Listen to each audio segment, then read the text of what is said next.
두아디라 교회 철장 권세에 대해서 말씀드립니다. 자, 본문 계시록 2장 26절입니다. 이기는 자와 끝까지 내 일을 지키는 그에게 만국을 다스리는 권세를 주리니. 자, 만국을 다스리는 권세는 아무나 받는 권세가 아니죠. 바로 백배들입니다. 증인의 권세, 전 3년 반에 주시는 권세죠. 주님은 인자 앞에 서도록 항상 기도하며 깨어있으라 했습니다. 그렇게 스스로 조심하는 사람은 어떠한 사람의 유혹과 미혹이 올지라도 올무와 덫에 쉽게 빠지지 않지만, 그렇지 않으면 방탕함과 술 취함과 생활의 염려로 인해 마음이 둔해지므로 그날이 덫과 같이 임합니다. 우리가 예수님께서 말씀하신 대로 무화과 나무의 비유를 믿는다면, 깨달았다면 이 시대의 적그리스도와 거짓 종들의 말하는 그 잘못된 덫에 걸리지 않을 수 있습니다. 덫은 헬라어 파기스입니다. 올감이죠. 덫은 올감입니다. 상징적으로는 개교를 말합니다. 계략, 유혹, 올무를 말하죠. 그래서 이기는 자가 누구인가? 두아디라 교회는요, 두아디라 교회 안에 있을지라도 이세벨의 교훈을 받지 않고 끝까지 이겨내는 자, 그가 승리하는 자라고 그랬습니다. 이기는 자, 헬라어 니카오, 정복하다, 이겨내다, 극복하다, 우세하다, 승리를 얻다는 뜻인데, 만국을 다스리는 권세는 진리를 붙잡고 이겨낸 자와, 이 교회 안에 있어도요, 이세벨의 교훈을 안 받습니다. 대적합니다. 그리고 끝까지죠. 헬라어 텔로스, 마지막까지 믿음의 결말, 믿음의 결국. 시작이 아니에요. 믿음의 결국, 말세까지 하나님의 일을 굳게 붙잡은 자에게 줍니다. 하나님의 말씀을 증거하고 하나님의 말씀을 해가고 수고한 그 사람들에게 줘요. 그래서 끝까지 내 일을 이렇게 말씀하셨는데, 내 일이 하나님의 일입니다. 모든 하나님의 백성을 하나님 앞에 설 수 있도록 만드는 게 하나님의 일이에요. 예수님은 마태복음 5장 1절에서 12절에 산에 오르사 성령으로 이불을 열어 가르치셨는데, 하늘의 궁창을 여셨습니다. 사람들의 심령에 열매 맺도록 복음의 씨를 뿌려주셨고, 마태복음 13장에는 내 밭을 보여주셨어요. 땅이나 밭은 사람들의 심령을 의미하고 하나님의 집이며 성전된 몸을 가리킵니다. 그래서 옥토가 되기 전에, 그 이전에 길가밭, 돌짝밭, 가시, 덤불까지 열매가 없는, 나올 수 없는 밭을 보여주셨고, 그러한 밭을 경작해서 옥토로 만들어서 열매를 맺게 하는 것이 하나님의 일이며 종들의 일입니다. 사도행전 2장에 성령이 오셔서 믿음이 더욱 자라게 하시고 나무가 되면 열매를 맺어 공의로 심판하실 하나님께 드릴 준비해야 됩니다. 그래서 열매 없이 이파리만 무성하면 여러분, 그것은 우리에게 마지막에 저주가 됩니다. 그러므로 종들이 깨어 있어야 돼요. 어느 날에 주가 오실지를 깨닫고 주인의 집에 있는 사람들을 맡아서 때를 따라 양식을 나눠 주어야 됩니다. 그래서 심령의 땅에 자주 비를 내려주므로, 비는 말씀이죠. 100배, 60배, 30배 믿음의 사람을 만드는 것이 밭가는 종들이 할 일입니다. 그래서 히브리서 6장 7절에는 땅이 그 위에 자주 내리는 비를 흡수하여 밭가는 자들이 쓰기에 합당한 채소를 내면 하나님께 복을 받고, 만일 가시와 엉겅퀴를 내면 버림을 당하고 저주함에 가까워 그 마지막은 불사름이 되리라 했습니다. 여기서 지키는 그에게, 무엇을 지켜요? 헬라어 테레오는 지킨다는 것은 섬기다는 뜻이에요. 하나님을 섬기다, 말씀을 섬기다, 보존하다, 조심하다, 말씀을 굳게 붙잡은 자입니다. 두아디라 교회의 이세벨의 유혹을 이기고 생명으로 가는 자들을 이끌어낼 증인들이 그곳에 있습니다. 이세벨의 교훈을 받지 않고 남아있는 자들을 다스리고 이끄는 자에게 철저한 권세를 주십니다. 예수님처럼 만국을 다스릴 수 있는 철저한 권세를 받은 자들이 있습니다. 하나님께서 증인들에게 때에 알맞은 지식과 지혜를 주셔서 모든 영혼을 지배할 큰 권능과 힘과 통치권을 갖고 다스리게 합니다. 그들은 계시록 11장 11절에 12절에 보면 주님이 강림하실 때 보좌로 올라가 예수님과 함께 다스리는 권세를 받습니다. 12절에 보면 하늘로부터 큰 음성이 있어 이르되 이리로 올라오라 함을 그들이 듣고 구름을 타고 하늘에 올라가니 그들의 원수들도 구경하더라. 순교자들과 순교자들의 부활 후에 이제 휴거가 일어나죠. 이들이 대표적으로 철장 권세를 받은 자들입니다. 1260일의 권세, 이스라엘 14만 4천, 자기 민족에게 복음을 전할 수 있는 그 권세. 대표적으로 이들인데, 이기는 자, 끝까지 주의 말씀을 지킨 자에게 만국을 다스리는 권세를 주십니다. 누가복음 22장 28절에 너희는 나의 모든 시험 중에 항상 나와 함께한 자들인즉 내 아버지께서 나라를 내게 맡기신 것 같이 나도 너희에게 맡겨 너희로 내 나라에 있어 내 상에서 먹고 마시며 또는 보좌에 앉아 이스라엘 12지파를 다스리게 하려 하노라. 자, 27절 봅니다. 그가 철장을 가지고 그들을 다스려 질그릇 깨트리는 것 같이 하리라. 나도 내 아버지께 받은 것이 그러하니라. 자, 여기 철장 권세가 나옵니다. 그가 철장을 가지고 그들을 다스려. 전 3년 반에 여러분 100배들이 나와요. 지금은 누군지 모릅니다. 지금은 잘 모르지만 그들은 은혜 시대 때에 준비된 자이고 바로 일곱 교회 시대죠. 그리고 환란 속에서 드러납니다. 하나님을 만나서 은혜로 잘 준비된 자들이 철저한 권세를 지금 가진 자들이 있습니다. 우리가 어떤 상황에 부딪혔을 때 내가 행하는 것을 보면 내가 어떠한 사람인지 변화된 사람인지 아닌지를 알 수 있습니다. 지금은 내가 몇 배인지 잘 모르죠. 많은 사람들이 저도 말씀으로만 전하잖아요. 뭐 그냥 지성수 100배, 성수 60배, 30배 이렇게 전하고 있지만 자, 뜰신앙은 버림받을 자리다 이렇게 전하고 있지만 전 3년 반의 환란 속에 들어가면 나의 믿음이 다 드러납니다. 제자들이 그렇게 뜨겁고 열정이 있고 믿음이 있는 것 같았지만 그들의 믿음은 겟세마네 동산에서 드러났죠. 칼과 창을 들고 군병들이 몰려오자 제자들의 믿음이 다 드러났습니다. 분명히 내가 죽을지언정 주를 부인하지 않겠나이다. 이렇게 고백했던 베드로가 넘어졌습니다. 근데 많은 사람들이 말씀합니다. 근데 누구든지 말은 다 하고요. 말씀도 전할 수 있지만 말씀 그 자체보다 어떤 환경이 임하면 그 환경에 굴하지 않고 그 환경 속에서 하나님이 주신 말씀대로 살려는 몸부림침이 가장 중요한 겁니다. 그러한 행위와 행함 속에 그 사람은 깨어지게 돼 있고요. 부서지게 돼 있고 그때 믿음이 자라고 그에게 권세가 임합니다. 여러분 권세는요. 무엇을 받아서 은사를 받아서 임하는 게 아니에요. 권세는 환경 속에서 광야 속에서 임하는 겁니다. 말씀대로 준행하고 순종하는 사람이 하나님 보시기에 귀합니다. 자, 질그릇 깨트리는 것 같이 하리라. 하나님의 그릇이 아닌 자들 마지막에 다 심판받습니다. 디모데후서 2장 20절에 하나님의 집에는 큰 그릇과 은그릇, 나무 그릇과 질그릇도 있고 귀하게 쓰는 것과 천하게 쓰는 그릇도 있습니다. 주께서는 자기 백성을 아신다 하셨고 주의 이름을 부르는 자는 모든 불의에서 떠나라 했습니다. 우리의 관점이 아니죠. 그릇을 만드시는 전문가는 하나님이십니다. 주님은 토기장이세요. 그래서 하나님이 보시기에 자기 그릇이 아닌 것을 쳐버립니다. 하나님의 뜻대로 만들어지지 않은 것, 더러운 그릇, 어떤 그릇인지 상관없습니다. 깨끗하기만 하면 돼요. 그런데 더러운 그릇은 하나님이 부숴버리시는데 그것은 토기장이의 고난입니다. 시편 2편 자 보겠습니다. 만국을 다스리고 철장으로 철저하게 심판하시는 그리스도의 모습이 나오죠. 자, 시편 2장 7절에 보면 내가 여호와의 명령을 전하노라. 여호와께서 내게 이르시되 너는 내 아들이라. 오늘 내가 너를 낳았도다. 내게 구하라. 내가 이방 나라를 내 유업으로 주리니 내 소유가 땅끝까지 이르리로다. 내가 철장으로 그들을 깨트리며 질그릇같이 부수리라 하시도다. 그런즉 군왕들아 너희는 지혜를 얻으며 세상의 재판관들아 너희는 교훈을 받을지어다. 여호와를 경외함으로 섬기고 떨며 즐거워할지어다. 그의 아들에게 입맞추라. 그렇지 아니하면 진노하심으로 너희가 길에서 망하리니 그의 진노가 급하심이라. 여호와께 피하는 모든 사람은 다 복이 있도다. 자, 예수님은 철장으로 만국을 다스리십니다. 누가 그의 철장 권세를 받는가? 예수님의 제자들 철장 권세 받은 사람들이죠. 근데 어떻게 만들어져요? 예수님의 제자들은 천국 복음을 준비하면서 배와 금을 하물며 아버지조차 버리고서 예수님을 끝까지 따라다녔지만 공생의 끝에 질그릇같이 부서지는 자신들의 연약함을 보았습니다. 서로가 주님의 보호자 좌우편에 앉기를 원했지만 하나님의 때가 이르자 자신들은 아무것도 할 수 없는 존재고 아무것도 아니었음을 알게 되었어요. 주님을 사랑했습니다. 주의 말씀을 늘 들었지만 예수님을 저주하고 부인하는 지경에 이르렀습니다. 그렇게 주님께서 이제 하나님이 주신 그 쓴 잔 십자가를 지고자 하셨을 때 자기들 스스로의 힘으로는 십자가까지 따를 수 없음을 또 한 번 경험했습니다.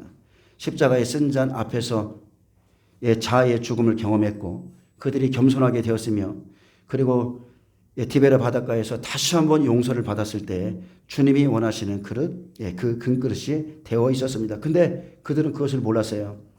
그리고 그에게 말했죠. 내 양을 치라. 내 양을 먹이라. 이렇게 말씀하셨어요. 그땐 자신들이 누구인지 몰랐습니다.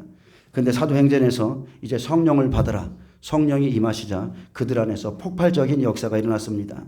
나는 도무지 아무 자격도 없는 인간인데, 나는 아무것도 아닌데 자신을 부인하게 되었을 때 나도 모르게 하나님의 그릇으로 준비되어 있었습니다. 그래서 성령이 임하시자 예루살렘의 핍박, 즉 환란 속에 들어가자 그들이 철장 권세를 받은 자들이었어요. 그들의 말 한마디에 안전뱅이가 일어났습니다. 눈을 뜨게 됐어요. 사람들이 치유받습니다. 하물며 아나니아와 삽비라 성령을 속인 죄로 말씀 한마디에 사망에 이르렀습니다. 이게 철장 권세입니다. 은혜 시대 끝자락도 마찬가지입니다. 지금은 드러나지 않았지만 이방인 중에서 두중인과 백배들이 철장 권세를 가지고 그들을 다스려서 질그릇 깨트리는 것 같이 하리라고 그랬어요. 계시록 11장 3절에 보면 내가 나의 두중인에게 권세를 주리니, 그들 철장 권세 받습니다. 그날엔 토기장이의 비유처럼 하나님의 뜻대로 만들어지지 않은 것은 다 부서집니다.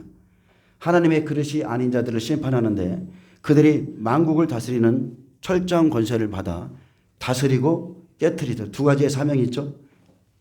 다스려, 여기서 다스려는요 헬라어 포이마네입니다. 즉 다스려, 이것은 양을 친다는 의미고요. 깨트리는 헬라어 신드리 베타이는 산산조각이 나다는 뜻이에요. 완전한 대조를 이루죠. 환란 속에 들어가면 다스리고 깨트립니다. 예수님께서 아버지께서 받은 철장 권세를 가지고 알곡과 가라지를 추수하셨습니다. 자기의 타작마당 3년 6개월을 정해놓으시고 추수하셨는데 예수님의 재림 시에도 한편으로는 양을 치듯하고 한편으로는 철저하게 깨뜨리는 심판을 행하실 것을 말씀하고 있습니다. 예수님은 악에 대해서는 철저히 심판하실 것을 말씀하셨고 그리고 끝까지 인내하는 자에게는 승리의 약속을 주었습니다.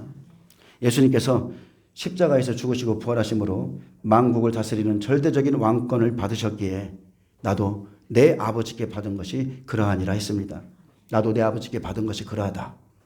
철장 권세를 받은 자들은 사명을 감당하고 또한 죽음과 부활을 통해서 만국을 다스리는 권세를 부여받습니다. 자, 하나님의 그릇은 철저히 보호하시죠. 하나님의 그릇이 아닌 것만 깨트리는 거예요. 그래서 이사야 49장 6절에서 12절에 보면 그가 이르시되 내가 나의 종이 되어 야곱의 지파를 일으키며, 여러분 성경에 야곱의 지파 없습니다. 은혜 시대를 말하고 있는 겁니다. 야곱은 은혜 시대예요. 이스라엘 중에 보존된 자를 돌아가게 할 것은 매우 쉬운 일이라. 내가 또 너를 이방의 빛을 삼아 나의 구원을 베풀어서 땅끝까지 이르게 하리라. 이스라엘의 구속자, 이스라엘의 거룩하신 이이신 여호와께서 사람들에게 멸시를 당하는 자, 백성에게 미움을 받는 자, 관원들에게 종이 된 자에게 수치를 당하던 자들에게 이같이 이르시되 왕들이 보고 일어서며 고관들이 경배하리니 이는 이스라엘의 거룩하신 이 신실하신 여호와 그가 너를 택하셨습니다. 아멘. 하나님의 구원의 계획, 하나님의 그릇은 철저하게 보호하세요. 여호와께서 이같이 이르시되 은혜의 때에 내가 내게 응답하였고 구원의 날에 내가 너를 도왔도다. 내가 장차 너를 보호하여 너를 백성의 언약으로 삼으며 나라를 일으켜 그들에게 그 황무하였던 땅을 기업으로 상속하게 하리라. 아멘. 약속입니다. 그가 너를 택하였습니다. 은혜의 때에 내가 내게 응답하였고 구원의 날에 내가 너를 도왔도다. 내가 장차 너를 보호하여 마지막 때 하나님께서 택한 자들이 돌아와서 구원받습니다. 1878년 동안 버림받고 돌아온 황무한 이스라엘 백성들의 심령의 땅을 환란이 시작되면 바로 일곱째 인해서 기업으로 삼으십니다. 내가 장차 너를 보호하리라. 너를 내 백성의 언약으로 삼으리라. 나라를 일으켜 황무하였던 땅을 내게 기업으로 주리라. 이사야 49장 9절에 내가 잡혀있는 자에게 이르기를 나오라 하며 흑암에 있는 자에게 나타나라 하리라. 그들이 길에서 먹겠고 모든 헐벗은 산에도 그들의 풀밭이 있을 것인즉 그들이 줄이거나 목마르지 아니할 것이며 더위와 볕이 그들을 상하지 아니하리니 이는 그들을 긍휼히 여기는 자가 그들을 이끌되 샘물 근원으로 인도할 것입니다. 아멘. 그들은 누구예요? 렘넌트들입니다. 남은 자들. 그래서 마지막 때에 두 증인을 통해서 이스라엘 백성들에게 다시 복음이 전해질 건데 하나님께서 긍휼히 그들을 여기심으로 샘물 근원으로 인도하신다고 했습니다. 예, 창세기는 하나님의 계획이죠. 창세기 21장에 보면 자 이렇게 말합니다. 이삭이 졌을 때는 날, 여기 의미가 있죠. 아브라함이 큰 잔치를 베풀었고, 자 성령이 임하시고 예수님의 공생의 시작이 바로 이삭이 졌을 때는 날이고요. 그리고 왕 아브라함이 큰 잔치를 베풀었다는 것은 왕의 혼인 잔치입니다. 사라가 본즉 아브라함의 아들 애굽 여인 하갈의 아들이 이삭을 놀리는지라. 자 바리새인들이 구원을 베푸시는 예수님을 놀리죠. 그가 아브라함에게 이르되 이 여종과 그 아들을 내쫓으라. 이 종의 아들은 율법 백성이에요. 내 아들 이삭과 예수님이시고 복음입니다. 함께 기업을 얻지 못하리라 하니 사라의 청대로 하갈과 이스마엘을 처음 내보낼 때 떡과 물 한 가죽 부대를 어깨에 메어주고 내보내었더라. 그래서 떡과 물 가죽 부대는 이스라엘에게 메어준 구원의 약속입니다. 약속을 주고 내보냈어요. 그래서 주 70년 이스라엘 멸망하고 가죽 부대의 물이 다 떨어질 때까지 브엘세바 광야에서 방황하듯이 이스라엘 백성들이 1878년 광야에서 방황하고 돌아올 때 물이 떨어집니다. 때가 이르렀다는 거죠. 물이 떨어졌다는 것은 하나님의 시즌이 이르렀다는 뜻이에요. 그래서 아이가 죽는 것을 보지 못하고 대성통곡할 때에 하늘로부터 천사가 내려와서 자 일곱째인의 사건이죠. 하갈의 눈을 열어서 한 샘물을 보여줍니다. 그래서 가죽 부대에 물을 채워다가 아이에게 마시게 하죠. 근데 그 물을 먹은 후에 자 하늘에 있을 일이에요. 하늘의 시작 나팔절에 종의 아들들이 두 증인이 전해준 복음을 받아들입니다. 그래서 그 물을 먹은 후 하나님이 그와 함께 계심에 그가 장성하여 자 100배가 돼요. 이사야 14만 4천입니다. 광야에서 거주하며 활 쏘는 자가 되었다 했습니다. 활 쏘는 자, 자기 민족에게 복음을 전파하는 자. 자 이들은 휴거자 이스라엘이 14만 4천인데 전 3년 반 동안 자기 민족에게 복음을 전하고 그리고 이방인 두 증인이 부활할 때 이 사람들이 휴거됩니다. 실제적으로 휴거되는 장면은 계시록 12장 5절밖에 없습니다. 이스라엘 백성이에요. 예수님의 오시기 전 가나의 혼인잔치에 물이 떨어지죠. 똑같습니다. 율법이 마치는 거예요. 종의 언약이 마치는 겁니다. 그래서 예수님이 물을 아구까지 채우라. 새 언약이죠. 제자들이 새 물을 채웁니다. 새 언약 그 새 언약을 받고 복음의 길을 갔던 것처럼 마지막 때도 하나님의 약속 안에 남아있는 백성은 모두 다 구원받습니다. 그래서 남은 자들 렘넌트 그들을 긍휼히 여기시고 그들을 이끌어 구원하십니다. 그래서 11절에 내가 나의 모든 산을 길로 삼고 나의 대로를 도두리니 어떤 사람은 먼 곳에서 어떤 사람은 북쪽과 서쪽에서 어떤 사람은 시님 땅에서 오리라. 하늘이여 노래하라. 땅이여 기뻐하라. 산들이여 즐거이 노래하라. 여호와께서 그의 백성을 위로하셨은즉 그의 고난 당한 자를 긍휼히 여기실 것임이라. 자 흩어진 이스라엘 백성들 이제 곧 전 세계에서 고토로 돌아갑니다. 고난 당한 자들을 긍휼히 여기시고 자 장자 14만 4천이 나오죠. 14만 4천은 의미 있는 숫자입니다. 12지파 곱하기 1만 2천. 자 14만 4천인데 유전자로 보면 좀 전에 말씀드렸지만 두 가닥입니다. 14만 4천. 엘리자베스 여왕이 죽기 전 불을 밝혔던 그 유전자의 수는 세 가닥이었고 끝에 생명나무에 불이 켜진 것처럼 자 그들이 원하는 것은 세 가닥의 유전자를 원하는데 숫자값으로 666입니다. 자 사탄은 이 마지막 시대에 우리의 육신을 부패시킵니다. 하나님의 백성들이 구원받지 못하도록 유전자를 변형시킵니다. mRNA. 자 지금 계속 놓는 것은 다 mRNA가 다 들어 있습니다. 자 베드로후서 2장 1절에 3절에 보면 하나님의 백성 가운데 거짓된 자들을 드러내서 하나님이 심판하시죠. 바로 예수님 다시 오실 때 세상의 모습, 교회의 모습인데 두아디라 교회처럼 영혼을 죽이는 거짓된 종들을 모두 심판합니다. 철장으로 깨뜨리십니다. 거짓 선지자, 거짓 선생들이 하는 일은 다른 게 아닙니다. 진리가 아닌데 진리가 아닌 것을 진리같이 전하고 여호와의 말씀이 아닌 것을 여호와의 말씀이라 전하는 자들입니다. 이런 류의 사람들이 마지막 때에 많이 일어나는데 그들의 심판과 멸망은 정해져 있습니다.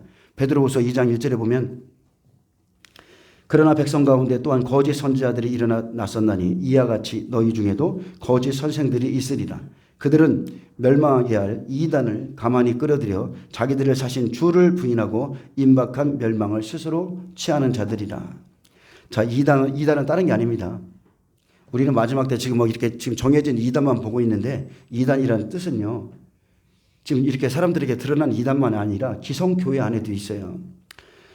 성경의 전통이나 구원, 그 권위에 반항하는 어떤 이론들, 생각들, 주장들, 그게 바로 이단인 겁니다.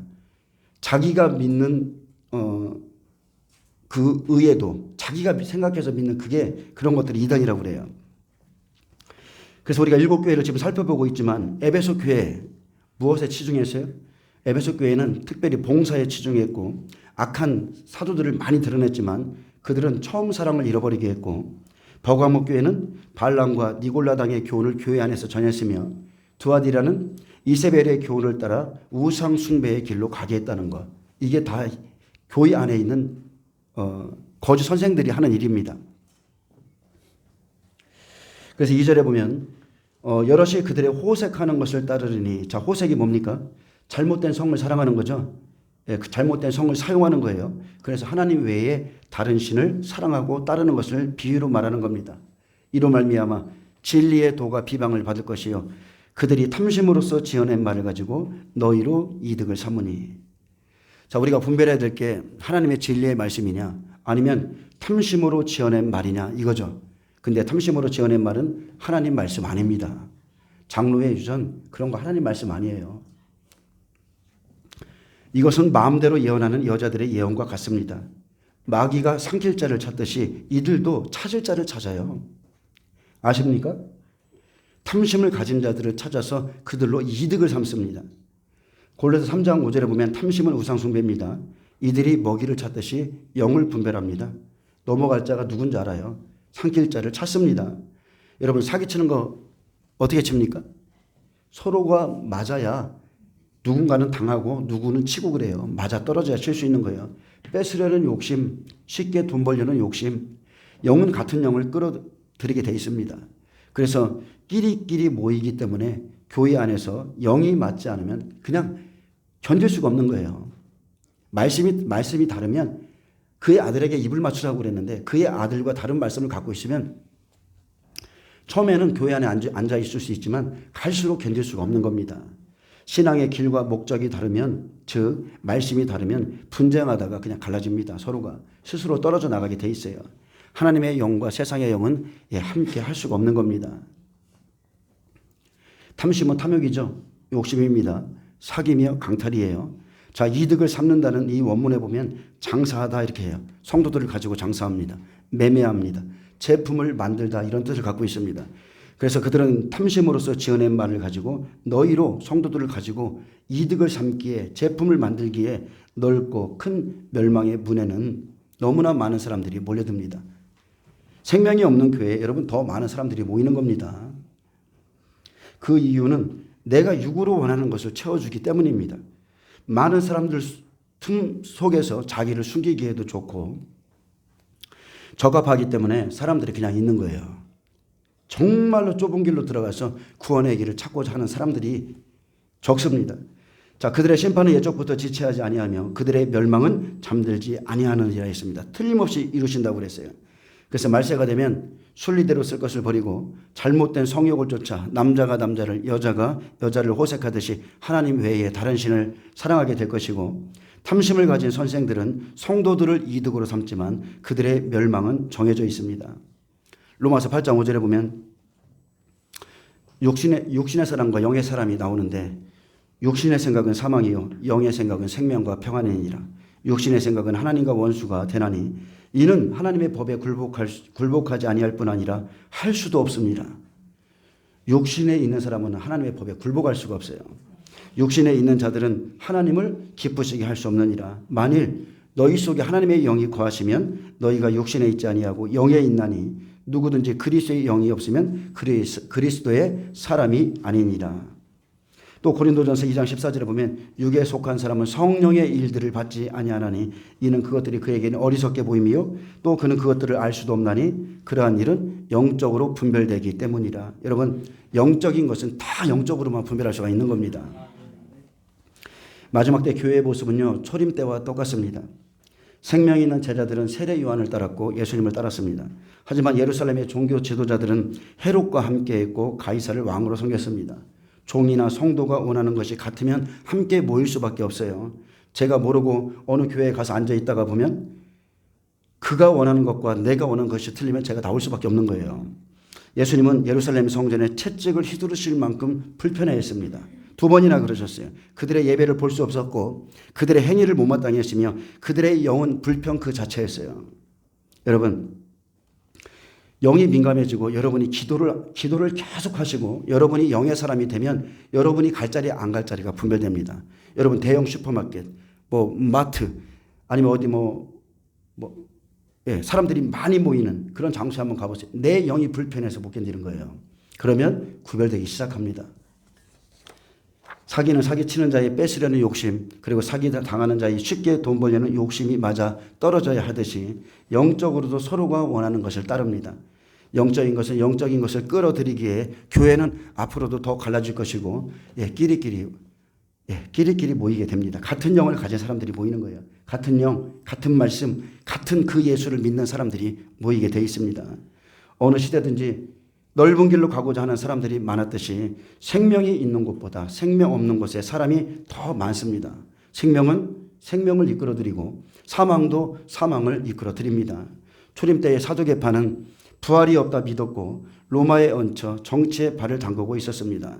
바리새파는 율법을 위해서 살고자 몸부림쳤지만 그들이 안 가진 게 있죠. 메시아가 오신다는 약속을 버렸어요. 예수 그리스도가 오실 것이라는 약속은 다 잊은 채 그냥 형식적인 율법만 열심히 지키고 있었듯이 지금 은혜 시대가 끝나가는 지금도 예배를 형식으로 드리고 있거나 아니면 예배에는 몸부림칠지라도 예수님의 강림을 기다리지 않는다면 그 사람은 구약 백성과 똑같은 영성을 가지고 있는 겁니다.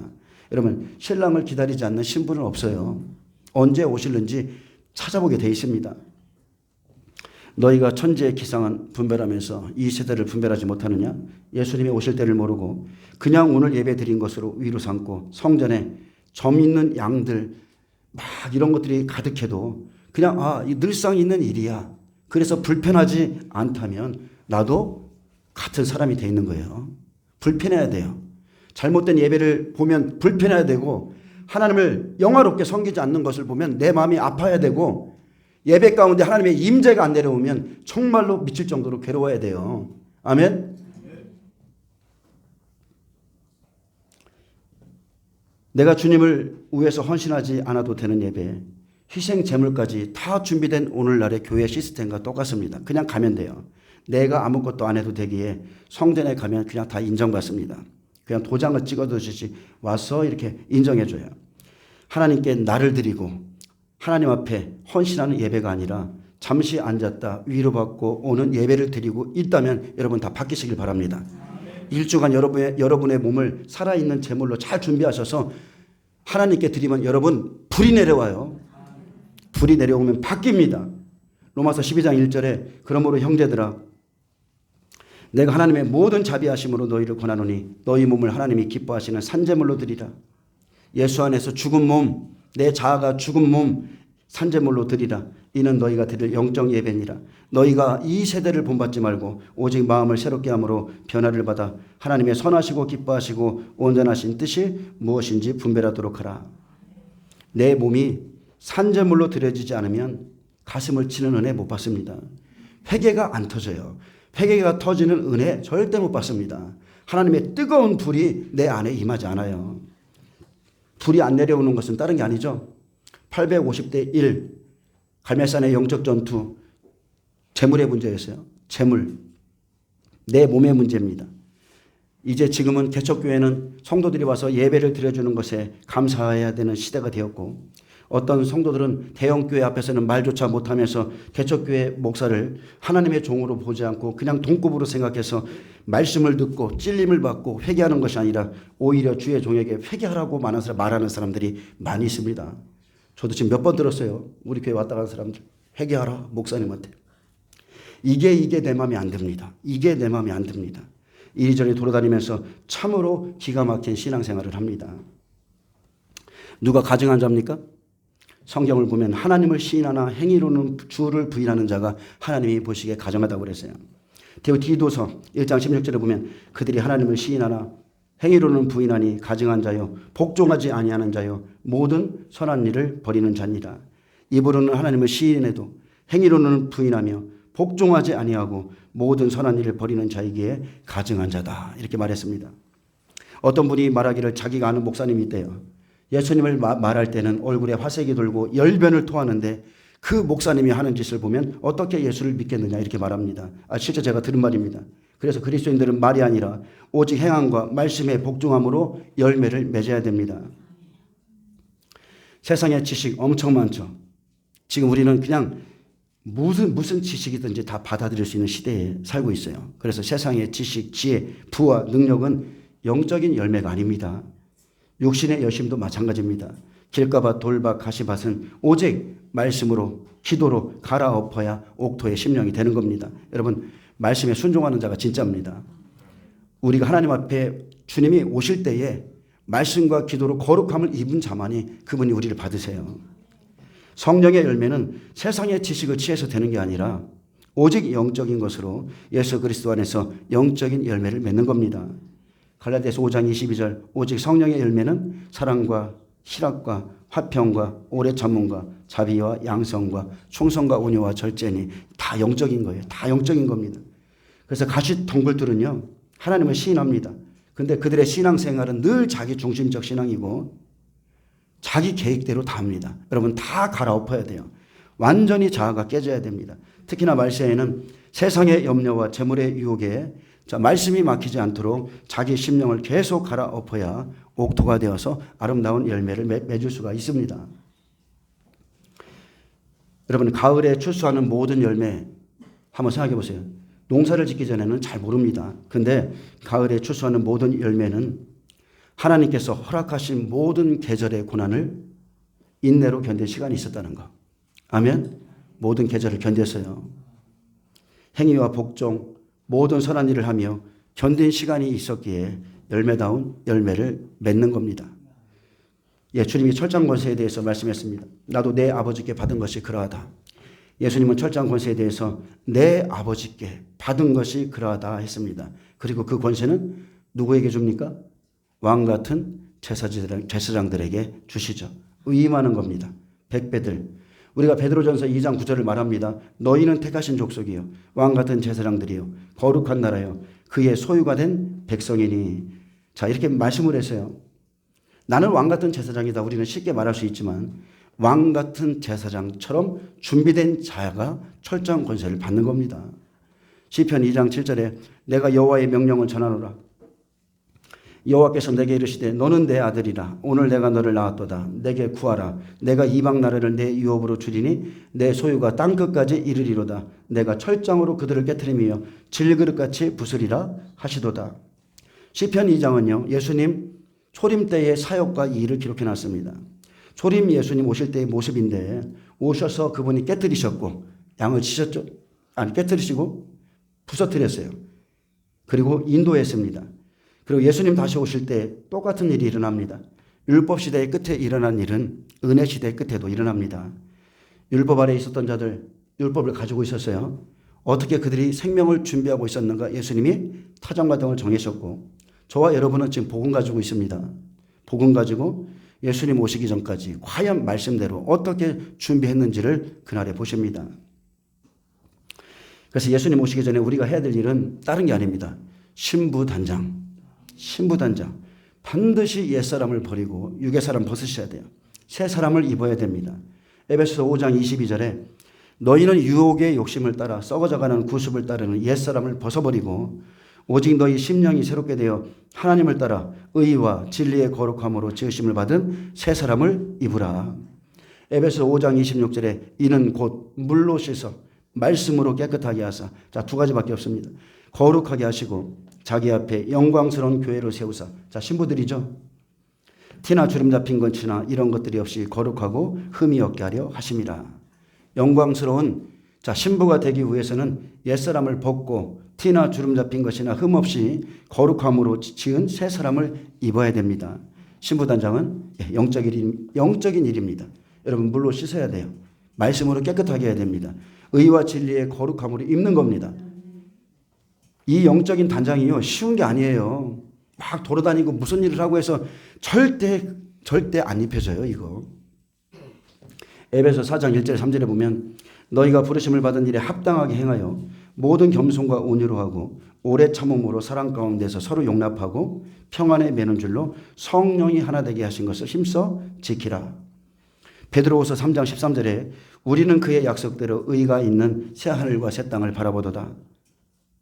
그러므로 사랑하는 자들아 너희가 이것을 바라보나니 주 앞에서 점도 없고 흠도 없이 평강 가운데서 나타나기를 힘쓰라.